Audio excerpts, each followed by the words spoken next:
The day I told my family I lost everything. My mother stopped calling me successful. My brother stopped calling me at all. And my father asked a question that told me everything I needed to know. So, how long until you recover? My name is Ryan Cole. I'm 36 years old. 3 years ago, I sold my tech startup for a little over $12 million. After taxes, fees, and investors, I walked away with just under 8. I didn't buy a mansion. I didn't buy a supercar. I invested conservatively. Index funds, real estate, low-risk portfolio allocation. I kept my lifestyle almost the same. Same house, same neighborhood, same friends. The only thing that changed was my family. Before the sale, I was promising. After the sale, I was responsible. Then I became helpful. My brother needed seed money for a restaurant. My parents needed help refinancing their house. My cousin needed tuition assistance. It was never direct pressure. It was always phrased carefully. You're in a better position. You've always been generous. We're proud of you. Pride has a price. Over 3 years, I transferred nearly $900,000 to family members. Loans that were never called loans. Support that was never documented. I didn't resent it at first. I told myself it was temporary. Then something started to bother me. They didn't ask how I was doing anymore. They asked how the market was doing. They didn't invite me because they missed me. They invited me when bills were due. So I decided to run an experiment. Not to punish them, to understand them. I told them I made a mistake. A large one. I said most of my investments had collapsed in a bad private equity deal. I said I was fine. But liquidity was tight. Very tight. I didn't gather them dramatically. I didn't make it a spectacle. I invited them over for Sunday dinner like always. My parents arrived first. My mother brought dessert. My father brought a bottle of wine he knew I liked. My brother, Jason, showed up 20 minutes late. He always did. Dinner was normal at first. Safe topics, weather, traffic, a new neighbor down the street. Then my father asked the question he always asked. How's the portfolio looking these days? That was my cue. I put my fork down slowly. I made a bad call, I said. 3 pairs of eyes lifted immediately. A private equity opportunity, I continued. High confidence, low liquidity. My brother leaned forward. How bad? I let a pause hang in the air. 7 figures bad. My mother's hand froze mid-air. With a B? She asked quietly. With an M, I replied. Silence, not concern. Calculation. I watched it move across their faces. My father cleared his throat first. But you're diversified, right? I was, I said carefully. A large portion was tied to this deal. Jason's jaw tightened. What does that mean exactly? It means I'm not as liquid as I used to be. My mother tried to soften it. Well, you're still comfortable. I'm stable, I said, but I'm not writing checks anymore. That landed heavier than the loss itself. Jason sat back in his chair. So the restaurant expansion. He didn't finish the sentence. I can't fund it, I said calmly. My father stared at the table. How long until you recover? There it was, not, are you okay? Not, that must be stressful. Just a timeline. I shrugged. Markets don't recover on demand. My mother forced a smile. Well, you're smart. You'll fix it. Jason didn't speak again for the rest of dinner. When they left, something subtle had shifted. Not anger, distance. The warmth that usually filled the room felt transactional. That night, my brother didn't text me like he usually did. No follow-up questions. No encouragement. No reassurance. Just silence. Mini Verada. The money hadn't disappeared, but the illusion had. The change didn't happen dramatically. It happened quietly, subtly, in ways that would be deniable if I pointed them out. 3 days after the dinner, my mother usually would have called. She didn't. On Thursday, my father normally sent me investment articles. Nothing came. Jason's restaurant social media page posted a "looking for investors" announcement. Publicly, not privately. That was new. The following Sunday, no one suggested dinner at my place. Instead, my parents hosted. I arrived with a bottle of wine. My father greeted me politely, not warmly. Jason was already there, talking to someone on speakerphone about equity splits. When he saw me, he ended the call quickly. We sat at the table. Conversation stayed away from finance entirely, as if I had lost permission to speak on it. Halfway through dinner, my mother asked Jason, "Did you talk to Uncle Mark about backing the second location?" She didn't look at me. Jason nodded. "He's considering it." My father added, "It's good to have multiple sources." Multiple sources. I had been the primary one. Now I was a liability. After dinner, Jason pulled me aside, not to check on me, to clarify something. "So you're really tight right now?" "Yes." "For how long?" "I don't know." He exhaled sharply. "I wish you'd told me before I committed to the lease." I studied his face carefully. "You committed assuming I'd cover it?" He didn't answer directly. "You've always had our back." Past tense. Had. That word lingered. 2 weeks later, I noticed something else. Family group chats became quieter when I responded. Vacation plans were discussed without asking my availability. A beach trip was booked. I was informed, not invited. When I asked about the cost breakdown, my father replied, "We figured you should focus on rebuilding." Rebuilding. Like I was unstable. Jason stopped sending me business projections. He started sending them to Uncle Mark instead. My mother began ending calls early. "Don't stress yourself," she'd say, as if I were fragile, as if I were no longer useful. Then came the moment that confirmed it. Jason posted a photo online. Him and Uncle Mark shaking hands in front of the restaurant. Caption: "Grateful for the people who show up when it matters. Show up when it matters." I had shown up for 3 years. With transfers, with wire confirmations, with silent support. Now that the faucet was off, the gratitude evaporated. Mini Verada. I didn't lose money in that experiment. I lost my position. Isolation doesn't arrive with an announcement. It arrives in adjustments. Small recalibrations that slowly redefine your role. Within a month, I stopped being consulted. Not excluded aggressively. Just bypassed. Jason secured funding from Uncle Mark and 2 outside investors. He didn't tell me directly. I found out through a tagged photo. Grand opening date announced. My name nowhere in sight. When I congratulated him in the comments, he responded with a thumbs up emoji. Not a call. Not a message. Just an emoji. My parents visited the new location twice before inviting me. When I finally went, it felt like walking into someone else's story. Jason greeted Uncle Mark with a hug. He greeted me with a handshake. Formal. Measured.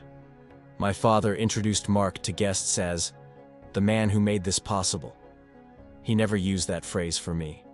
I stood there listening to conversations about expansion, franchise potential, revenue targets, debt structures. No one asked for my opinion. For 3 years, I had been their finance guy. Now, I was just there. That night, my mother called, not to thank me for coming, but to ask a quiet question. "You're not going to need help, are you?" I let that sit in silence. "Help with what?" I asked. "With living expenses." It was subtle, carefully phrased, but underneath it was something clear. If I became dependent, they weren't volunteering. "I'm fine," I said calmly. She exhaled audibly. Relief. Not for my stability, for their distance. Weeks passed. Jason stopped replying to casual texts. If I didn't initiate contact, nothing came. Family dinners became less frequent. When they did happen, conversation revolved around investors, equity partners, capital injections. I listened quietly. No one asked how I felt about losing 7 figures. No one asked what the loss meant to me emotionally. They treated it like weather. Unfortunate, but irrelevant to them. One afternoon, I ran into my cousin at a coffee shop. He looked uncomfortable when he saw me. "I heard about the deal," he said. I nodded. "Tough break." Then he leaned in slightly. "Jason said you got overconfident." Overconfident. That was the narrative now. I wasn't generous anymore. I was reckless. It protected their pride. If I lost money because I was arrogant, then they hadn't relied on me irresponsibly. They had simply trusted the wrong horse. The most telling moment came 2 months into the experiment. My birthday. For years, they had planned something. Dinner, surprise cake, last-minute trip. This year, I received a text at 9:17 p.m. "Happy birthday, hope you're staying positive." From my mother. Jason didn't text at all. My father sent a forwarded meme about resilience. That night, I sat alone in my living room. The same house I had helped them refinance. The same kitchen table where I had written checks. And I felt something unexpected. Clarity. They weren't angry at my loss. They weren't even disappointed. They were recalculating their return on investment. Mini Virata. The moment I stopped being profitable, I stopped being central. By the 3rd month, I stopped reacting emotionally. I started documenting patterns, language shifts, tone changes, frequency of contact. I wanted evidence, not for them, for myself. One afternoon, my father accidentally forwarded me an email thread. He meant to send it to Uncle Mark. The subject line read, "Long-term support strategy." My name was in the body of the email, not as a son, as a variable. "Ryan may not be able to assist moving forward," my father wrote. "We should diversify reliance." Diversify reliance. That phrase stayed with me. Reliance had been assumed, expected, structured. There was no shame in the wording, no embarrassment, just financial planning language. The thread continued. Jason responded, "We can't count on him anymore." Count on him. As if I had defaulted on an obligation. Uncle Mark added, "Always dangerous to depend on a single stream." Stream. I wasn't a person in that exchange. I was liquidity. That night, I opened my banking app. I reviewed every transfer I had made in the last 3 years. There were 67 separate transactions, some small, some substantial. Wire confirmations, emergency support, lease guarantees. I added them up carefully. $912,000, not including informal expenses, travel bookings, family vacations I quietly covered, repairs, medical bills, school fees. The number wasn't what hurt, it was the framing. They had never said thank you with finality. They had said thank you with expectation, as if gratitude was temporary. 3 days later, Jason called. First time in weeks. His voice sounded almost normal. "I've been thinking," he said. "Maybe you should consider downsizing." Downsizing. "You know," he continued, "just in case things don't bounce back." I asked him something simple. "If I had never sold the company, would you still have built the restaurant?" He hesitated. "That's different." "How?" "You were in a position to help." Past tense again. Were. That conversation clarified everything. They hadn't resented my wealth. They had budgeted around it. And now they were adjusting forecasts. Mini Virata. I hadn't disappointed them by losing money. I had disrupted their financial planning. I waited 1 more month. Not because I needed more proof, but because I wanted the shift to solidify. I wanted them comfortable in the new version of me. The reduced version. The unreliable one. Then I hosted dinner again. Same table, same wine, same tone. They arrived cautiously, as if success might be contagious and failure might be too. Dinner stayed polite. Surface level, safe. Jason talked about investor expectations. My father talked about tightening budgets. My mother asked if I was managing okay. That phrase again. Managing. Halfway through dessert, I stood up quietly. I need to clarify something, I said. 3 heads turned instantly. I didn't raise my voice. I didn't smile. The investment never collapsed. Silence. Jason blinked. What? I never lost the money. My father's face drained slowly. My mother laughed nervously. Ryan, that's not funny. I wasn't joking, I replied. The portfolio is intact. Jason stood up. So, this was a test? No, I said calmly. It was information. My father's voice hardened. You lied to us. I removed myself, I corrected. For 3 months. Jason's tone sharpened. You made us plan around you being broke. That's interesting, I said. Because I planned around you assuming I wasn't. Silence again. Different this time. Heavier. I pulled out printed copies of the email thread, the one labeled long-term support strategy. I placed them on the table. No one touched them. My mother's eyes moved quickly across the first page. My father didn't look at it. Jason read it fully. You went through Dad's email? He forwarded it to me, I replied. That technical truth hung there. My father finally spoke. We were being practical. About what? I asked. About not depending on you. That's not what the email said. Jason slammed his hand lightly on the table. You had the money the whole time? Yes. And you let Uncle Mark invest? Yes. His voice cracked slightly. He owns equity now. I nodded. Diversification is smart. That was the first time my father looked directly at me. You embarrassed us. No, I said calmly. I removed the subsidy. My mother whispered something that revealed more than anything else that night. We were worried you'd become unstable. Unstable. Because I wasn't funding them. Because liquidity stopped. Because the stream dried up. I looked at each of them slowly. For 3 years I thought I was supporting family. No one corrected me. For 3 months I stopped. And everything recalibrated. Jason's final question was the most honest. So what now? I didn't hesitate. Now nothing changes. I just won't be available financially anymore. Mini Verada. The reveal didn't break the family. It removed the illusion holding it together. After that dinner, no one stormed out. No one yelled. No one disowned anyone. It was quieter than that. Much quieter.